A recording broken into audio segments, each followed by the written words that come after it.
Perdana Menteri Israel Benjamin Netanyahu dituding sengaja memperpanjang perang di jalur Gaza demi kepentingan politik pribadinya. Tuduhan tersebut berasal dari laporan investigasi panjang yang diterbitkan oleh The New York Times berdasarkan wawancara dengan lebih dari 110 narasumber dari Israel, Amerika Serikat, dan negara-negara Arab. Dalam laporan itu disebutkan, Netanyahu sebenarnya bisa menyetujui gencatan senjata sejak April 2024. Namun, Netanyahu memilih menolaknya demi menjaga dukungan dari sekutu koalisinya yang berasal dari kelompok sayap kanan. The New York Times menilai Netanyahu memperlambat negosiasi pada momen-momen penting ketika Hamas dinilai paling siap untuk mencapai kesepakatan. Israel dan Hamas memang sempat menyepakati gencatan senjata pada Januari 2025.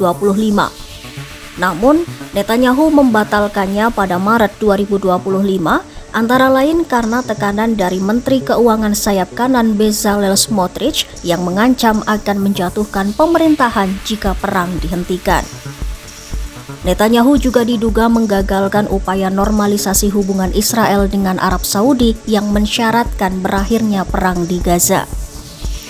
Akibat pendekatan itu, menurut laporan tersebut, Israel pun menanggung harga yang sangat mahal.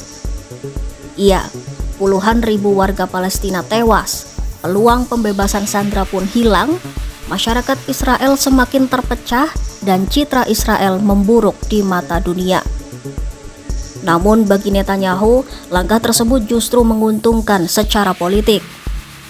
Laporan itu menyebut Netanyahu berhasil memusatkan kekuasaan di tangannya, menghindari penyelidikan atas kegagalan pemerintah mencegah serangan Hamas pada 7 Oktober 2023, serta menjaga keutuhan koalisi pemerintahannya. Bahkan Netanyahu disebut memperkuat posisinya untuk merencanakan aksi militer terhadap Iran. Lantas, bagaimana respon Netanyahu atas tudingan tersebut? Netanyahu sendiri telah membantah laporan tersebut. Dalam pernyataan resminya, kantor Perdana Menteri Israel menyebut laporan The New York Times sebagai upaya yang mencemarkan nama baik Israel dan pemimpinnya.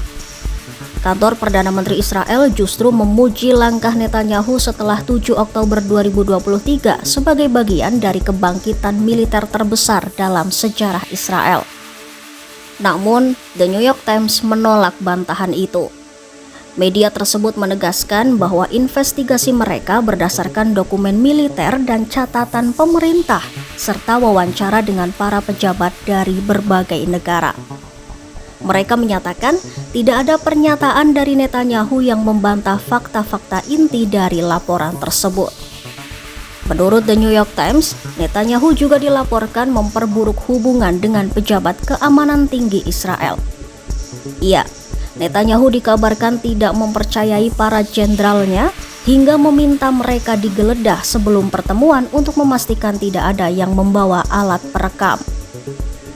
Di tengah kontroversi itu, perundingan gencatan senjata antara Israel dan Hamas kembali dilanjutkan di Doha, Qatar sejak 6 Juli 2025 dengan mediasi dari Mesir, Qatar, dan Amerika Serikat. Netanyahu mengatakan dalam kunjungan ke AS bahwa Israel mendukung penyelesaian diplomatik, namun tetap bersikeras bahwa Hamas harus dilucuti dan dihapuskan dari kekuasaan di Gaza. Netanyahu menegaskan, jika hal itu gagal dicapai lewat diplomasi, maka Israel akan melanjutkannya secara militer.